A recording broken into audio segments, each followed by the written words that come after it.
시간은 없고 공부는 해야겠고 찾기는 귀찮고 책만 펴면 잠이 오는 직장인들을 위한 방송 직장인들의 출근길 대학원 직지신공 지금 시작하겠습니다. 와!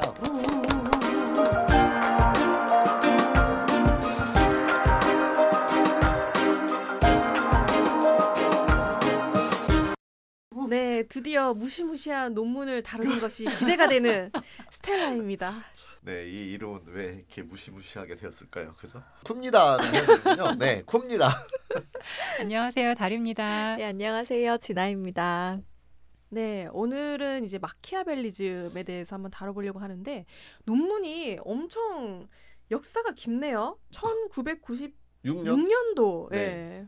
맞아요. 네, 오래됐어요. 오래됐는데 아주 흥미롭게 마키아벨리언이즘을 다루고 있어서 네, 이거 마키아벨리언이즘이라고 되어 있는데 마키아벨리즘이라고 가끔 제가 발음하더라고요. 네, 청취자께서 마키아벨리언이즘이라고 들어주시면 감사하겠습니다. 네. 그리고 synthesis of evolutionary and psychological literatures 이랬는데 이게 이제 진화론적인 그 논문과 그다음에 심리학적으로 접근한 논문 이 두 개를 잘 종합해서 마키아벨리언이즘을 정리해드리겠다. 요 제목입니다. 일단 이게 마키아벨리언이 우리 지금 리더십 시리즈를 다루고 있는 거고 지난번에 이제 리더 개발과 리더십 개발의 차이를 이야기를 했고요. 그런 그 구분을 머리에 염두에 두시면서 가장 이제 좀 부정적으로 알려져 있는 마키아벨리언이즘을 리더십으로서 한번 다뤄보는 그런 차원이다 이렇게 이해를 하시면 좋겠고 그리고 제가 이 논문을 굳이 리더십 시리즈에 이렇게 넣은 이유는 많은 리더들이 강박이 있어요. 군주론 정도는 읽어봐야 되지 않아? 내가 리더가 된다면? 그리고 실제로 이렇게 몰래 많이 읽는데요. 군주론을. 그래요? 원래 읽어야 네. 되나요? 네. 왜 그러냐면 이거 따라하는 것으로 알려지면 안 되잖아요. 네. 좀 약간 되게 하시한 리더십이라고 알려져 있기 때문에 네. 그래서 이걸 읽고 이제 여기서 인사이트를 얻게 되겠죠. 어떤 책을 읽으면 뭐 예를 들어 책 한 권 읽은 사람이 제일 무섭다고 어떤 책을 하나 읽으면 되게 그럴듯해서 이제 그게 세상의 다인 줄 알게 될 수 있잖아요. 그런데 그러지 않고 좀 폭넓게 이 마키아벨리언이즘을 이해해보자. 그럴 필요가 있다. 네. 그리고 틀림없이 이게 어떤 임팩트가 있기 때문에 오늘까지 고전으로 내려오는 거잖아요. 아이 뭐 이런 게 다 있어 했으면 사람들이 더 이상 읽지 않았을 거예요. 근데 읽으면 읽을수록 계속 이거 그런데 진짜 훌륭한데 이러니까 어떻게 내려온 거예요. 네. 그래서 한편으로는 읽었다는 걸 숨기고 싶고 한편으로는 여기서 배우고 싶은 이런 오묘한 리더십이다. 약간 그 숨든 명 같은 그런 이론이네요. 예, 숨어서 듣고 싶은 이제 그렇죠, 그렇죠. 네. 지금 세 명의 표정을 못 보셨죠? 이 모른가요? 네. 원래 있는 말이에요, 요즘에? 예. 네. 그래서 이게 메인 퀘스천은 그런 거예요. 네. 많은 종교가 자비와 사랑을 말하는데 사람들은 실천하지 않아요. 왜 그럴까? 이거 제가 던진 질문이에요. 궁금해 볼 수 있는 거죠. 네. 그건 자기만 손해라고 생각하니까 그러지 않을까? 내가 자비와 사랑을 베푸면 나만 손해라고 생각하니까.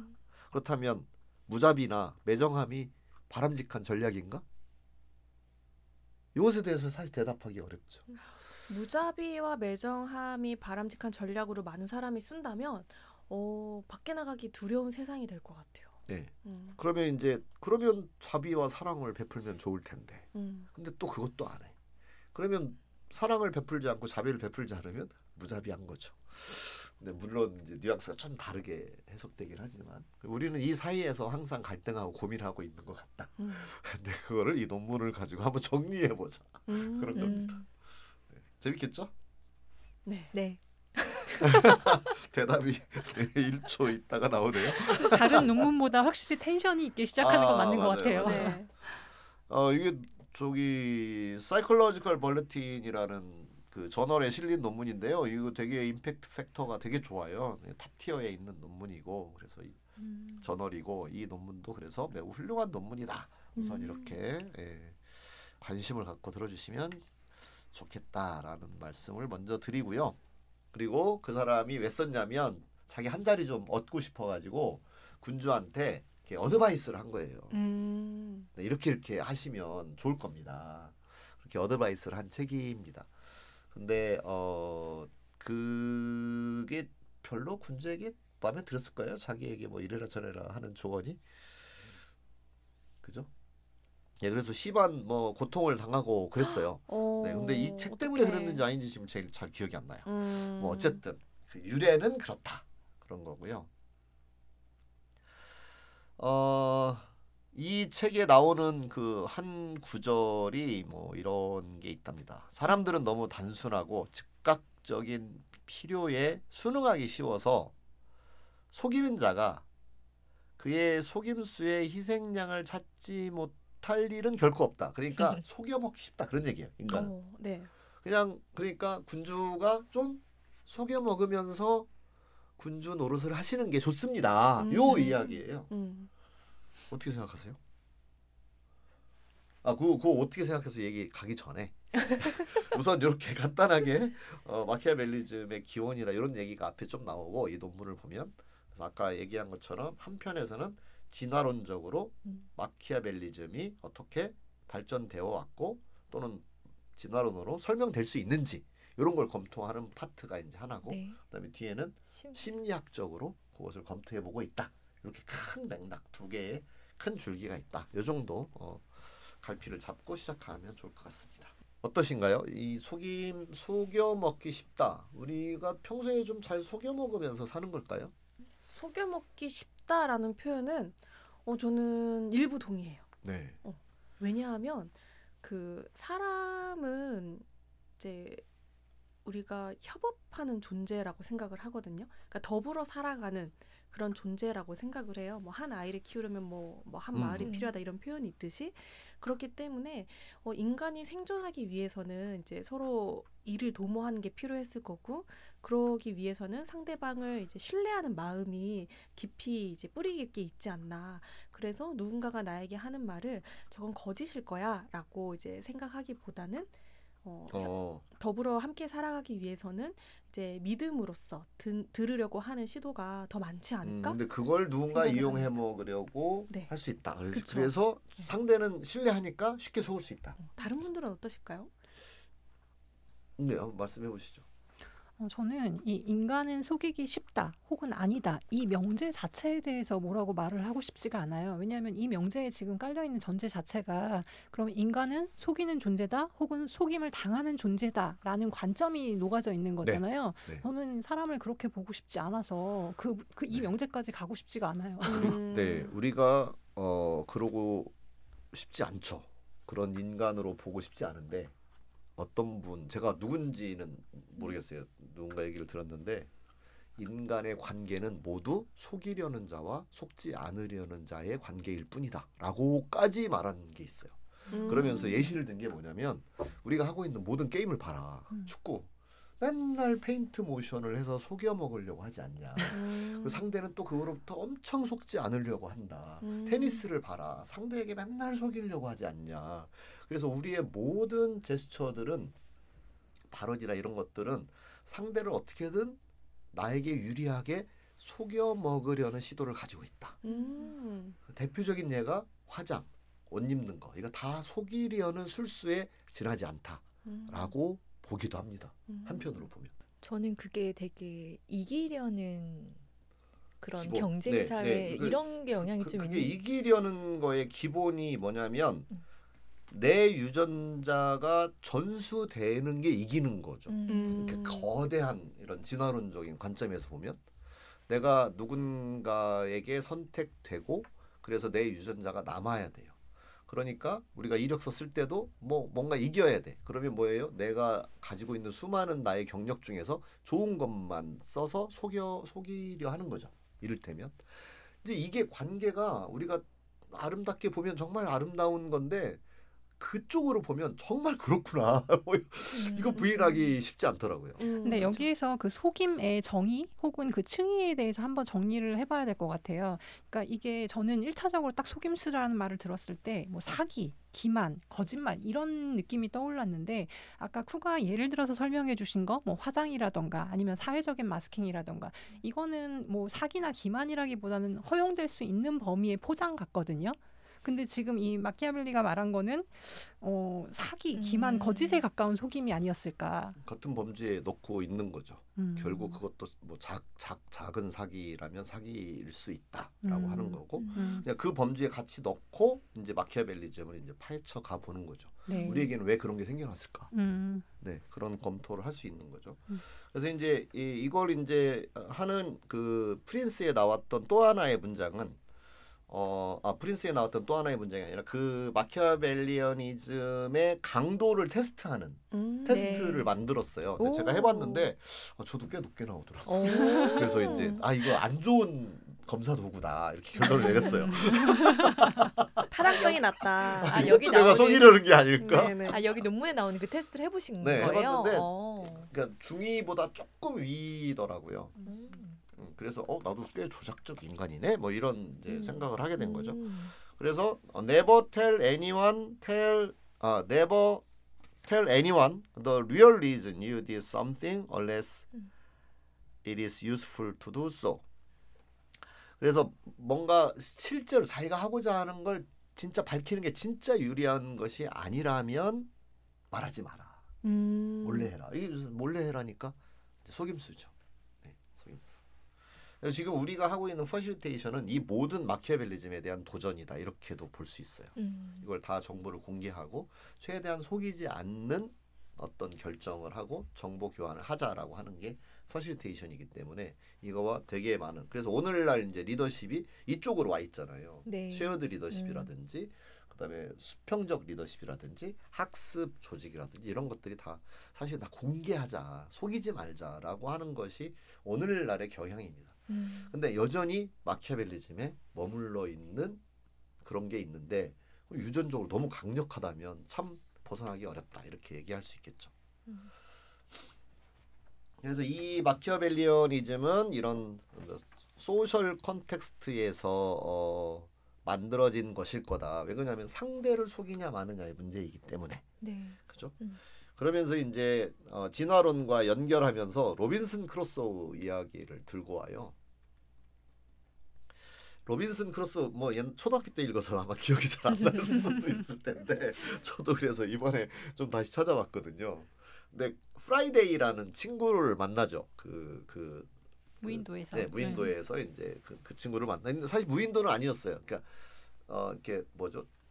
표류해서 도착한 섬에서 이제 그를 구해주거든요. 그가 다른 부족한테 붙잡혀가지고 이제 처형당할 위험에 있는데 로빈슨 크루소우가 이제 프라이데이를 구해줘요. 근데 그 프라이데이를 구해주면서 이제 로빈슨 크루소우가 되게 골치 아파지는 거예요. 그래서 뭐냐면 이 지능의 발전이라는 게 서로 사회적 관계 때문에 이렇게 고도로 발전했지 않겠느냐. 그런 이야기로 이제 끌어갑니다. 네. 네. 그래서 만약에 이게 프라이데이가 이제 상징적으로 프라이데이 맨 마지막에 가서야 이제 프라이데이를 만나서 월화수목금토 중에 이제 금요일이라고 이름을 이제 그 저자가 붙였을 것이다 이렇게 추정을 하더라고요. 근데 만약에 월요일 날 이 친구를 만났으면 로빈슨 크루소우의 지능이 훨씬 더 좋아졌을 거, 인류의 지능이 더 좋아졌을 거다. 근데 네. 우리가 하여튼 그런 이야기가 있어요. 뭐냐면 이 친구의 관계가 처음에는 내가 구해줬잖아요. 그러니까 로빈슨 크루소우는 주인, 이 친구는 종, 약간 이런 관계였대요.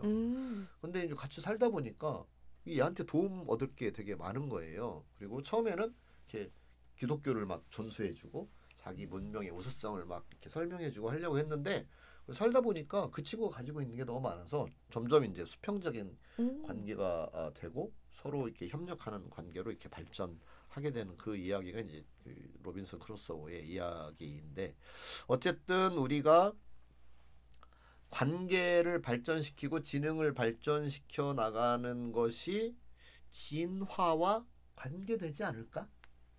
네. 그리고 마키아벨리즘은 진화에 유리했을까, 불리했을까, 이 검토를 해본 거예요. 네. 그래서 그 검토를 이제 다음 이제 이 논문 뒤에서 이제 해나가고 있는 건데 정의를 먼저 하고 넘어가 봐야 될 것 같아요. 마키아벨리즘의 정의를 어떻게 하고 있죠? 개인적인 이익을 위해 종종 다른 사람의 사리사욕에 반하여 다른 사람을 조정하는 것을 포함하는 사회적 행동 전략. 네. 이렇게 한 것 같아요. 네. 사회적 행동 전략이네요. 사회적 행동 전략이에요. 그러니까 나 네. 혼자 뭐 하는 게 아니라 남이 있어야 돼요. 그래서 제가 스텔라에게 소셜 컨덕트에 대한 스트래티지 오브 소셜 컨덕트 여기서 이렇게 돼 있어요. 그러니까 내가 이제 밥을 사줄까 말까 뭐 이런 전략을 쓰는 거죠. 밥 사준다고 해놓고 맛있는 거 사줄 것처럼 하고 가서 그냥 김치찌개 사줄까 뭐 이렇게 하는 그런. 김치찌개 좋죠. 맛있어요. 예시가 너무 또 다른 예가 생각이 났어요. 네. 그 에드워드 버네이즈라고 PR의 아버지라고 불리는 사람이 있어요. 네. 근데 초기에 이 사람이 어떤 일을 했냐면 그 당시 이제 담배 회사에서 담배 판매량을 늘려달라고 이 사람한테 요청을 한 거예요. 근데 당시만 해도 여성 흡연이 금지되던 시절이었거든요. 그래서 이 사람이 어떻게 아이디어를 냈냐면 여성 흡연은 여성의 인권이다. 라는 이미지를 퍼뜨린 거예요. 그래서 그 당시에만 해도 담배 피는 여성이 없던 시절에 신문 같은 데다가 담배 피는 여성 사진을 막 잔뜩 싣고 담배를 피는 여성이 진정한 자유로운 여성인 것처럼 그렇게 포지셔닝을 시킨 거죠. 그래서 애초에 의도했던 대로 담배 회사들이 요청했던 대로 담배 판매량은 급증을 한 거예요. 한 젠더가 완전히 통으로 고객이 된 거잖아요. 그러네요. 근데 이야, 지금 두 배가 네. 고객이 된 거네. 네. 근데 이 정의에 마키아벨리즘의 정의에 따르면 다른 사람들을 조작하는 사회적인 행동 전략이라고 돼 있단 말이에요. 네. 저는 그래서 버네이즈의 사례를 보면서 마키아벨리즘을 떠올린 적은 없었는데 네. 지금 보니까 너무 연결이 딱 맞아 떨어지는 것 같아요. 그렇죠. 네. 그러니까 여기 보면 타인, 그러니까 이게 저기 스텔라의 제가 스텔라를 상대한다면 스텔라의 개인적인 이해관계에 반해야 돼요. 여기 피해를 입히는 거예요. 네. 피해를 입히는 거고, 항상 그런 건 아닌데 대체로 그렇다, 주로 그렇다. 이렇게 오픈 어게인스트라고 되어 있어요. 그다음에 퍼스널 게인, 나는 이득이 되는 거죠. 그러니까 담배 회사는 말한 대로 나는 이득이 되는 거고, 여성의 흡연은 흡연자에게는 사실은 좀 안 좋을 수도 있죠. 돈도 써야 되고 건강이 나빠질 수 있고 그런 거죠. 근데 포장은 인권이라고 하는 멋있는 말로 포장을 해서 매니플레이션을 시도한 거예요. 조작한 거죠. 네. 그게 이제 개념입니다. 마키아벨리언이즘의. 그래서 우선 요걸 명확하게 우리가 계속 기억하면서 가야 될 것 같아요. 네. 네. 어때요? 이쯤 되면 이제 빨리 고백들 하시죠. 그러면 윈윈을 추구하는 것은 마키아벨리즘과 좀 다르다 이렇게 볼 수 있을까요? 그러니까 여기 보면 상대의 도움, 상대의 이해관계에 반하지 않는 거잖아요. 네. 그러면 그거는 네. 마키아벨리즘이라고 볼 수는 없겠죠. 네. 상대를 희생시키는 게 그래서 되게 셀피시한, 원래 셀피시는 상대를 좀 희생시키는 걸 말하긴 하거든요. 네. 근데 이제 넓게는 우리 같이 잘 사는 것도 결국은 셀피시 아니야라고 이렇게 말하는 사람도 있어요. 예를 들면 직선도 곡선에 포함되는 거 아니야? 이런 말하고 비슷해요. 네. 그죠? 네. 글쎄요. 저는 떠오르는 사례는 아직 없는데 추구하는 거는 전 이제 보통 윈윈을 추구하는 편이어서 장기적으로 오래 동행하는 걸 좀 추구하는 편이에요. 네. 왜냐면 그게 편하니까. 그게 너무 저 뒤에 나오는데 그 얘기가 벌써 나오네요. 큰일 났네. 너무 빠르네요. 아무도 네. 몰랐을 텐데 쿠가 지금 얘기해서 알게 된 것 같아요. 그러네요. 이게 지금 3페이지 뒤에 나오는데. 네. 네, 해서 그거를 추구하는데 상대방을 희생시킨다라는 관점. 희생이란 단어 때문일까요? 뭔가 사례가 아직 떠오르진 않는 것 같아요. 다른 분들은 어떠실까요? 그래서 어떤 조직이 이제 이런 사람들로 모여들게 되어 있다 이런 게 있어요. 아까 티포텟 우리 예전에 티포텟 다뤘잖아요. 근데 이제 내가 잘 해줬는데 뭔가 돌아오는 게 없어요. 그러면 이제 그 조직은 누구를 생각하냐면 먼저 주긴 줘요. 주는데 그런 나는 받은 대로 잘 돌려주는 사람이라면 그렇지 않은 사람이 좀 싫을 거잖아. 불편할 거잖아요. 왜냐하면 내가 그쵸. 맨날 호구가 될 것 같으니까. 그래서 이제 그를 배제하게 된다는 거죠. 그래서 사회적으로 이제 마키아벨리즘이 이게 이기기가 어렵다. 그런 이야기가 나오고 있긴 하거든요. 네. 근데 하여튼 책에서 이제 그렇게 얘기를 했고 그리고 근본적인 질문은 그렇다고 우리가 그렇게 자비롭거나 사랑에 대해서 뭔가 경계심을 갖는 것 또한 사실이지 않느냐. 그렇죠. 맞아요. 그런 이야기는 또 우리의 현실적인 이야기다 이렇게 볼 수 있는 거죠. 그래서 유전적인 관점 이제 이 진화론적 관점에서 한번 보면 뭘 검토하냐면 이 도킨스도 뭔가 이기적인 유전자를 이야기했잖아요. 네. 이기적인 유전자가 살아남는다. 네, 그리고 우리 이 인간도 결국 그 유전자의 생존을 위해서 만들어진 피조물에 불과하다. 약간 이런 식의 이야기를 하고 있는데 그렇다면 뭔가 이렇게 상대를 좀 이렇게 나쁘게 만들고 내가 유리한 위치에 처해진 인간만이 살아남지 않았을까? 그렇게 볼 수 있는 거잖아요. 둘 사이에서 뭔가 상대를 이렇게 속여가지고 자기가 더 유리하게 하는 그런 사람들이 살아남을 것인가? 또는 그랬다는 것인가? 이제 이런 질문을 던져보는 거죠. 아까 뭐 자연 선택 이론이나 네. 그런 관점에서 보면 그리고 지능 역시 그런 걸로 발전되지 않았을까? 왜 그러냐면 내가 선택돼야 되잖아요. 내가 선택돼야 되니까 뭔가 지능 역시 그런 사회적 관계에서 좀 더 유리하도록. 네, 유리하도록 그렇게 되어져 있지 않을까? 그런 모든 행동을 조작이라고 볼 수 있지 않을까? 나한테 유리하게. 결국 내 개체가 유전되어야 한다면 그러면 내가 유전되도록 하기 위한 모든 행위가 결국 조작일 수밖에 없지 않나?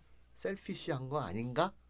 그러면 이건 마키아벨리즘이 정당한 거 아니야? 뭐 이런 생각까지 할 수 있다는 거죠.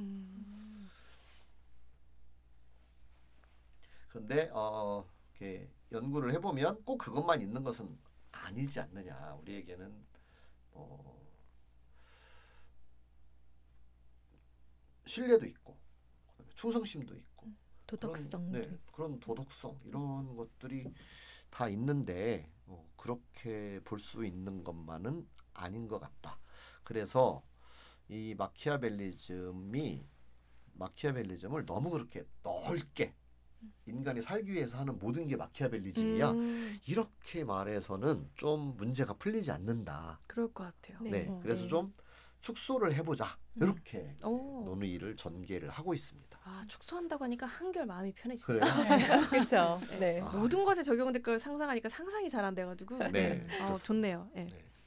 그래서 그거를 좀 이 진화 게임 이론으로 또는 그 다윈의 이론으로 조금 좁혀서 한번 이야기를 해보자. 그렇게 진행을 하고 있습니다. 네. 그럼 여기서 이제 게임 이론 우리가 외전에서 한번 이야기했던 이제 게임 이론으로 들어가 보면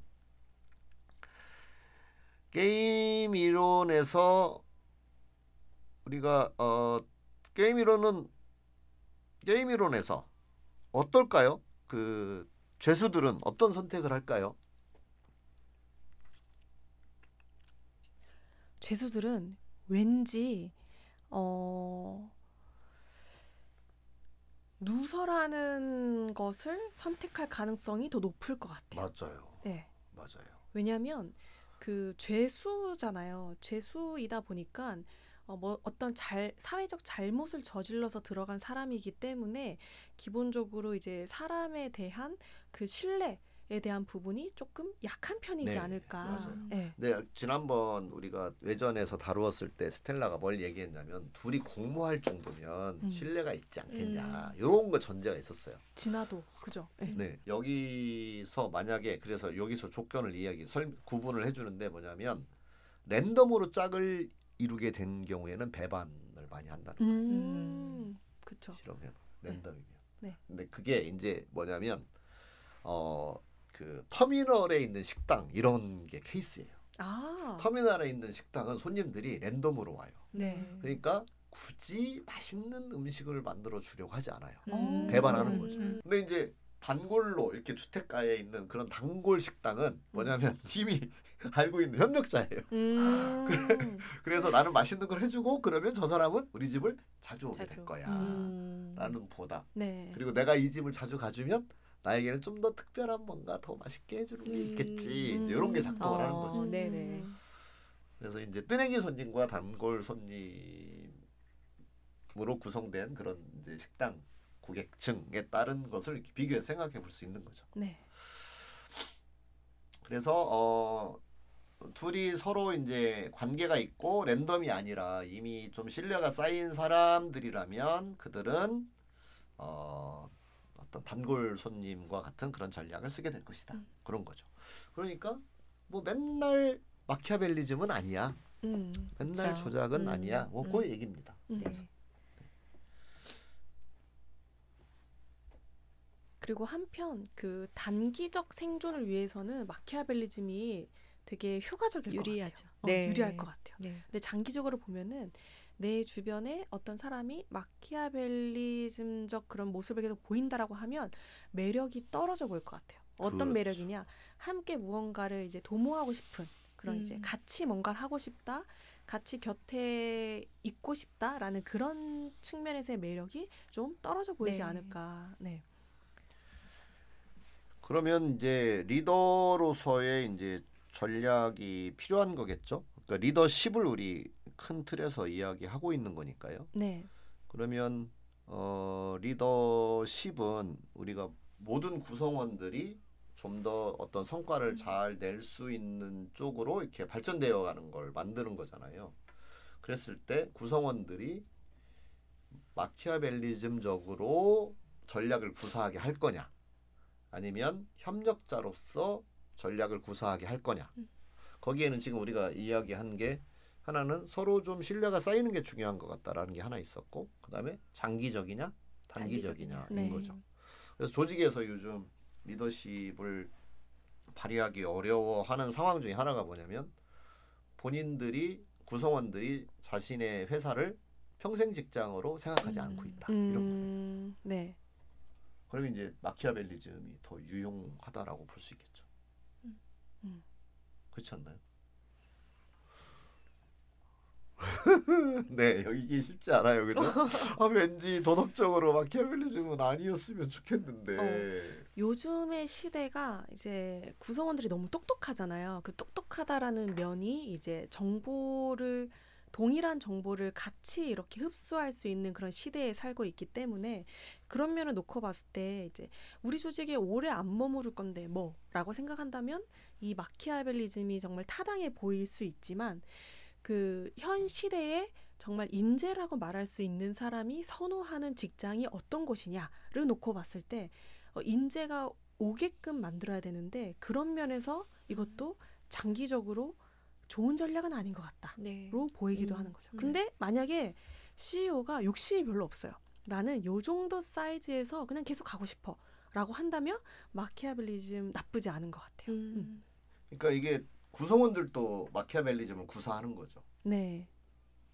그래서 뭐 콰이엇 퀴딩을 한다거나 사실 상대를 속이는 거잖아요. 자기의 이득을 위해서 조직이나 또는 리더에게는 나쁜 결과를 만들어주면서 자기는 이득을 취하는 거인 거잖아요. 그러니까 이게 텀이 롱텀으로 보느냐 숏텀으로 보느냐가 되게 중요한 팩터 중에 하나인 건 틀림이 없다. 네. 네. 그렇게 보는 또 근거 중에 하나가 이제 이 군주론이 언제 나왔냐라고 봤을 때 1513년도에 나온 네, 책이잖아요. 맞아요. 그래서 연구 많이 하셨네. 지금 하고 있어요. 구글에다가 물어봤어요. 이 1500년 정말 남을 속일 의사가 전혀 없으시군요. 이때 수명은 어느 정도였나요? 라고 이제 구글링을 해봤더니 여기에 나오는 게 이제 평균 수명이 45세에서 50세로 추정을 한다는 거예요. 근데 지금은 그 오래 살게 120세, 되네요. 140세 세대라고 얘기를 하잖아요. 네. 그래서 그런 면에서 우리가 이제 2배, 3배 이상 사니까 이런 정도의 수명을 사는 이 현 시대에서도 정말 통하는 그런 전략일까? 또 네. 다시 한번 의문을 갖게 되는 것 같아요. 근데 현실적으로 현재 이런 전략을 구사하고 있는 현실 이걸 이제 설명할 수는 있어야 되는 맞아요. 거죠. 네. 그러면 구성원들도 뭐 조직에 충성해봤자 무슨 소용이 있어. 음. 그리고 뭐 여기서 이렇게 경력 쌓고 이력서에다 한 줄 더 추가한 다음에 다른 데로 가면서 몸값 올리는 게 더 이득이야. 그런 게 사실 팽배하고 이건 되게 마키아벨리언이즘적 태도인 거죠. 그러면 그게 진짜 유리하냐 아니냐에 대한 검토인 거예요. 우리의 논의는 이 논문을 통해서. 네. 그래서 그런 점에서의 시사점이 주어지면 좋을 것 같고. 그래서 어쨌든 짧게 볼 거냐, 어쨌든 이 관계를 길게 볼 거냐는 사실 개인의 선택인 것 같아요. 그리고 짧게 보는 사람은 정말 마키아벨리언이즘이 자기에게 유리하니까 그걸 구사하려는 태도를 더 갖겠죠. 근데 지금 말한 것처럼 우리 수명도 긴 뿐더러 그 회사 나왔다고 해서 관계가 끝나는 게 아니잖아. 거기 다 소문 날 거고 업계에서 평판이 어떻고 이제 이걸 고려하는 사람은 있는 동안 최선을 다하는 전략을 선택할 수 있겠죠. 협력자로서의 전략. 네. 그렇겠네요. 전 듣다 보니까 그 부서 이기주의도 생각이 났어요. 네. 그래서 다른 부서에 피해를 주더라도 내 부서가 조금 더 인정받고 또 좋은 위치에서 일을 할 수 있게 하기 위한 그런 리더십을 발휘하는 경우도 있잖아요. 그것도 마키아벨리즘으로 볼 수 있겠다 싶었고 근데 그게 숏텀이 아니고 롱텀으로 가면 그 리더에 대한 평판이 쌓이죠. 그렇죠. 네, 그래서 그 사람은 사람과 자기 일을 안 할, 자기밖에 안 챙겨. 예, 뭐 협조 안 아무리 해. 자기가 그 부서에서 이익을 얻었다 하더라도 장기적으로 봤을 때는 그런 리더를 피하게 되는 네, 그런 현상이 있는 것 같아서 그 시점에 대한 게 되게 중요한 것 같아요. 또 그 쿠가 아까 얘기했었던 그 비슷한 사람이 남게 되는 것 같아요. 맞아요. 나는 이렇게 그리고 여기서 사람 비둘기 주변에. 음모라는 표현으로 네. 이 논문에 나왔더라고요. 맞아요. 네. 네. 그래서 원하는 행동이 일종의 음모처럼 작용한다는 거예요. 그래서 음모를 꾸미진 않았는데 뭔가 비둘기 같은 태도, 뭐 절대 질 수 없어, 뭐 잡아먹히지 않아, 뭐 이게 아니라 그냥 우리끼리 그냥 잘 지내보자라고 하는 그런 온화한 태도가 마치 음모를 꾸민 것처럼 작동을 해가지고 그룹 내 개체들이 상호 협력적인 방식으로 행동할 수 있게 한다는 거예요. 그래서 온화한 사람은 야 우리 그런 나쁜 놈한테 당하면 안 돼. 그러니까 우리끼리 잘 우리끼리 해보자. 잘 해보자. 이런 게 마치 음모처럼 작동한다. 그래서 그게 Conspiracy of Doves라는 그런 이제 이름이 페이건이라는 사람이 이게 만들어낸 말이래요. 도킨스하고 같이 페이건하고 같이 만들어낸 말이군요. 네. 비둘기의 음모 같은 경우는 어떻게 이제 그 작동하는 거냐면 우선 배반자를 배제한다. 근데 배반자를 미리 알 수 없다면 우리는 예를 들어서 뭐 회사에 채용할 때 저 사람 배반할 사람인지 아닌지를 사실 보려고 하는 거잖아요. 늘 그걸 보려고 할 거예요. 근데 그걸 미리 알 수 없다면 배반 당한 후에 협력에서는 배제한다. 네, 이런 전략들을 사람들이 일반적으로 구사하게 된다는 거죠. 근데 이게 누적이 되면 결국은 이제 어디 가서 소문을 내고 그런 게 어쩌면 협력자의 음모처럼 가서 얘기하는 거죠. 야 우리는 착하잖아. 근데 그 나쁜 놈 있더라 얘. 뭐 이러면서 얘기를 하는 거예요. 그리고 그게 사회적으로 평판이 되는 거죠. 그렇게 돼서 나중에 그가 낄 수 있는 자리가 줄어들게 된다. 이렇게 볼 수 있어요. 1차 결론은 뭐냐면 인간의 유한한 합리성 때문에 어떤 완벽하게 배반을 할지 협력을 할지 요것이 둘 중에 어느 게 명백하게 더 바람직하다라고 말하기 되게 어렵다. 네, 인간의 이성으로 어떤 전략, 그러니까 둘 다 구사를 인간은 하고 있고, 근데 어떤 게 더 좋은지 아닌지를 알기는 사실 너무 세상은 복잡하다. 근데 관계가 길고 짧기도 하고, 그죠? 그다음에 뭐 사안이 되게 복잡하게 얽혀 있기도 하고 어떤 것이 이득이냐 손해냐도 뭐 하나로만 판단할 수 있는 게 아니기 때문에 그것도 어렵고 그래서 인간의 합리성의 한계상 우리가 협력, 배반 둘 중에 하나 어느 것이 더 딱 좋다 이렇게 말하기 되게 어렵다. 맞아요. 이게 이 논문에서의 이야기입니다. 네. 근데 이게 한편에서는 이제 이런 논문을 이제 읽고 났을 때 뭐야? 이것도 아니고 저것도 아니라면 뭐 논문이 뭐 무슨 그 세상에 공헌을 한 거야? 이런 생각이 들 수도 있잖아요. 근데 저는 한편으로 이제 그런 생각을 하는 거예요. 만약에 이게 둘 중에 하나가 밝혀졌다면 어느 것이 전적으로 맞다고 그럼 세상 살기 너무 지루할 거다. 그것만 선택하게 될 거고.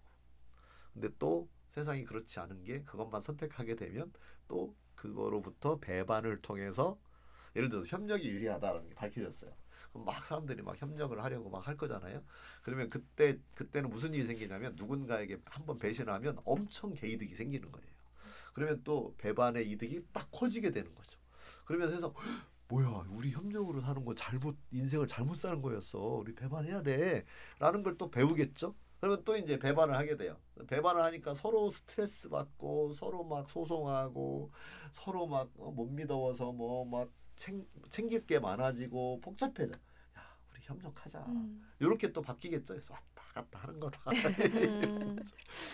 좋은 점은 이거를 알 수 없기 때문에 좋은 점은 나의 선택의 여지가 남아 있는 거고 그 선택의 결과가 사실 완전하게 밝혀져 있지 않기 때문에 계속 흥미진진하게 나의 미래가 남아 있다라는 장점이 있다.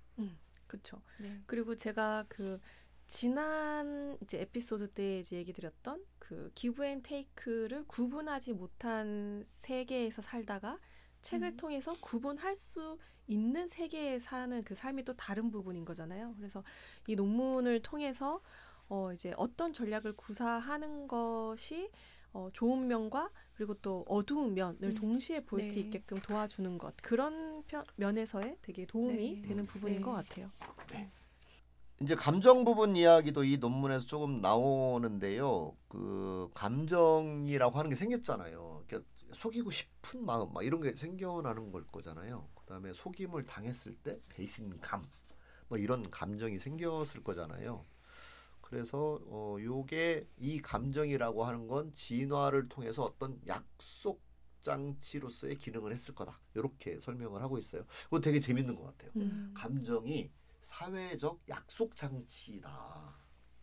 뭔가 싫고 좋고 막 이런 거, 쟤 왜 저래 뭐 이런 거. 그러니까 그 어떤 상대방이 느끼는 어떤 정서적인 변화 이런 것이 우리가 그동안 진화하면서 사회적으로 약속한 것을 이렇게 표현하는 그런 하나의 그걸 알아차리게 하는 하나의 방식이었다. 그거 되게 흥미로웠던 것 같아요. 조금 더 구체적으로 설명이 가능할까요? 네. 그러니까 아까 얘기한 그런 배신감이라든지 또는 얘는 안도감 이런 게 생기잖아요. 누구를 만났을 때 그런 감정들이라고 하는 게 협력하면서 살아야 돼라는 약속 그런 약속 장치로서 그런 감정이 만들어지지 않았을까 진화적으로 네, 그렇게 맞습니다. 설명을 한다는 거죠. 네. 그런 표현 쓰잖아요. 그러니까 왠지 모르겠는데 느낌이 쎄하다. 뭔가 정확하게 설명할 수 없지만 촉이 안 좋다. 이런 촉이 좋다. 이런 표현을 쓰잖아요. 그게 바로 그 이제 진화론적인 측면에서의 발달되어 온 그 감정의 또 한 형태이지 않을까 또 생각이 드네요. 그게 맥락이 이제 뭐냐면 여기서 그 뒷부분에 이런 게 나와요. 그러니까 이 마키아벨리아니즘이 스테이트냐 트레이트냐 어느 걸까라는 거예요. 그러면 이거 되게 심리학에서 되게 중요한 개념이에요. 스테이트냐 트레이트냐. 스테이트는 뭐냐면 그때그때 바뀌는 것 이런 뜻이에요. 상황에 따라서 그때그때 바뀌는 감정을 말하는 거예요. 감정. 트레이트는 기질이에요. 타고난 것이란 뜻이에요. 그러니까 기질은 계속 일관되게 쭉 그 사람에게 꾸준히 발견되는 거고요. 그러니까 마키아벨리즘이 꾸준히 발견되는 기질로 정착했을 것이냐 인간에게 아니면 상황에 따라서 그게 생겨났다가 없어졌다가 생겨났다가 없어졌다가 하는 것이냐. 그 검토를 하는 과정에 있어서 봐봐 감정은 스테이트예요. 감정은 그 스테이트는 스테이트가 그 약속 장치로서 진화를 한 거라고 보면 이거 스테이트 아닐까? 마키아벨리즘이? 뭐 이런 이제 얘기를 해보는 거예요. 근데 꼭 그렇지만은 않고 기질과 스테이트 어느 것이라고 딱히 말할 수 없다. 아 그렇겠네요. 네. 네, 네. 이게 이 논문의 이제 결론입니다. 그래서 네. No single answer to question of state versus trait라고 결론을 내리고 있어요. 그래서 한편으로는 유전적으로 계속해서 협력을 할 것이냐, 속여 먹을 것이냐, 그러니까 익스플로테이션, 이용해 먹을 것이냐, 아니면 도와줄 것이냐에 있어서도 그 자체도 사실은 뚜렷하게 어떤 게 더 유리하다고 말하기 어렵고, 그래서 그런 게 우리의 기질로 남았느냐, 아니면 그때그때 상황에 따라서 발현되는 것이냐도 밝히기 어렵다. 그러니까 무슨 얘기냐면 마키아벨리즘이 뭐 그렇게 학문적으로 검토를 해봤을 때 뭐 어떤 특별한 뭐라고 말하기 되게 어렵다라고 지금 이야기해가고 있는 겁니다. 그래서 이걸 선택하는 것이 좋다, 나쁘다 라는 현재까지의 연구 결과는 사실은 없다. 그 얘기를 하고 있는 거예요. 적어도 지금 이볼루셔너리 관점에서 그렇다. 그겁니다. 네. 그리고 마지막 결론에서 또 뭐라고 이야기를 하냐면 이게 두 가지, 사람은 두 가지를 다 가지고 있다. 그러니까 두 가지를 다 가지고 있지 전적으로 어느 한쪽에 치우쳐 있는 그런 한쪽만 있고 한쪽만 없는 그런 것은 존재하지 않는다. 그런 얘기입니다. 우리가 뭐 늘 속여 먹잖아요. 우리 2살이면 거짓말 배운다는 거 아시죠? 엄마한테 거짓말 하거든요. 뭐 이제 잘못을 뭐 엎질렀어 그러면 내가 안 했어요 이렇게 하잖아요. 그런 마키아벨리즘적인 기질이 우리한테 존재한다 이렇게 볼 수 있고, 또 반대로 되게 착하게 뭐 상대방이 잘못을 내가 감싸주고 덮어주는 그런 또 행동도 하잖아요. 그래서 마키아벨리즘을 통해서 내가 훌륭한 비즈니스의 성공, 조직의 성공을 기대하려 했던 분이 계시다면 학문적 뚜렷한 결과가 없습니다. 라고 말씀을 드릴 수 있을 것 같습니다. 네. 좀 안심이 되시나요? 네. 뭔가 굉장히 미지의 영역으로 느껴지는 것 같아요. 이렇게도 저렇게도 이제 지금 분별하거나 판별하기가 어렵다라고 하니까 미지의 영역으로 느껴져서 이 다음 에피소드, 그 심리학에 대한 부분인 거잖아요. 그래서 네. 그것과 어떻게 연결되는지 네. 되게 다음 시간이 기대가 되는 것 같아요. 그렇습니다. 여기 한 문장을 읽어보고 싶네요. More manipulative is better in some situation, but worse in others. 그러니까 누군가가 되게 마키아벨리즘적인 그런 행동을 하는 거, 누굴 속여 먹으려는 건 어떤 경우에는 좀 더 이득인데 어떤 경우에는 또 더 손해예요. 네, 이렇게 이야기를 하고 있습니다. 또 하나는 네. 쉽게 이용당하는 사람은 이용당할 수 있기도 하지만 선량한 사람들이 찾는 매력적인 상대이기도 하다. 맞아요. 네. 그렇죠. 네. 네. 왠지 끌리는. 네. 그런 면에서 막 지능이 발달되고 있는 듯한 느낌이에요. 자꾸 네. 우리를 고민하게 만들고 생각하게 만들고 하니까 뭔가 오늘 약간 좀 그 지능이 좀 향상된 것 같아요. 네. 에덴 동산 2를 이제 탈출하고 있는 상황. 그렇죠. 네. 아직도 논문을 읽으면서 네. 이렇게 막 마음속에서 파도가 왔다 갔다 아. 2시간 만에 차가 치는 경험은 처음인 것 같아요. 네, 또 2시간 만에 차까지. 아니 뭔가 이렇게 들으면서 개념을 들으면서 이렇게 저도 모르게 약간 반발감, 저항감 이런 게 올라왔다가 또 쿠가 그게 그렇게 극단적인 것만이 아니야. 일상적으로 이런 일들이 있잖아. 그런가? 또 파도가 가라앉았다가 네. 그게 계속 연속이었던 것 같아요. 네. 그러고 보니 저도 아닌 증거를 자꾸 찾고 싶었던 게 뭔가 이렇게 무의식 중에 작동한 것 같아요. 그래서 이래서 아니지 않을까요? 저래서 현실에는 안 맞지 않을까요? 자꾸 그 근거를 자꾸 찾고 싶은 그런 마음이 계속 작동했던 것 같아요. 그래서 이렇게 순진한 사람을 이용해 먹어야 조직에서 성공할 수 있다라고 리더가 되었을 때, 또 되려고 할 때 군주론을 읽어서 거기서 지혜를 찾으려 하시는 분들 별로 효과 없다. 지금까지는 근거가 없다. 밝혀진 바로는 네, 그렇다라고 합니다. 네. 네. 진아는 오늘 어떠셨나요? 저는 마키아벨리즘 이거를 읽고 처음부터 정의를 보고 이걸 왜 리더십에서 다뤄야 될까? 이거는 딱 봐도 너무 아닌데. 나쁜 리더십인데 이걸 우리가 왜 다뤄야 될까 했는데 거기 바로 밑에 그게 있더라고요. 마키아벨리즘은 양적 특성으로 간주되어야 하고 모든 사람은 어느 정도 조작적인 행동을 하고 있다. 그 양이 다를 뿐. 그래서 저는 이 논문이 어떤 한 가지 꼭 이게 마키아벨리즘 아니더라도 우리가 좀 양면을 좀 네. 보고 알아야 된다라는 그런 생각으로 좀 참아내면서 읽었어요. 네. 참으면서까지. 네. 그래서 밝은 면과 어두운 면을 동시에 아는 사람이 더 밝은 그쵸. 면에 대해서 잘 아는 것처럼 네. 뭔가 이제 이 마키아벨리즘의 이야기를 들으면서 이제 저희처럼 저희는 아마 쿠를 빼야겠죠. 쿠는 이제 마음을 초월하셨기 때문에 아직 초월을 못한 에덴 동산에 있는 저희 같은 사람처럼 이제 마음에 불편함이 있으신 분들은 이제 두 가지 면을 동시에 볼 수 있어야 진정한 좋은 면을 알 수 있게 된다라는 마음으로 함께 이 에피소드를 동행해 주시면 좋겠습니다. 네. 오늘 여기서 마무리하도록 하고요. 다음 이 시간에 또 찾아뵙겠습니다. 감사합니다. 감사합니다. 감사합니다.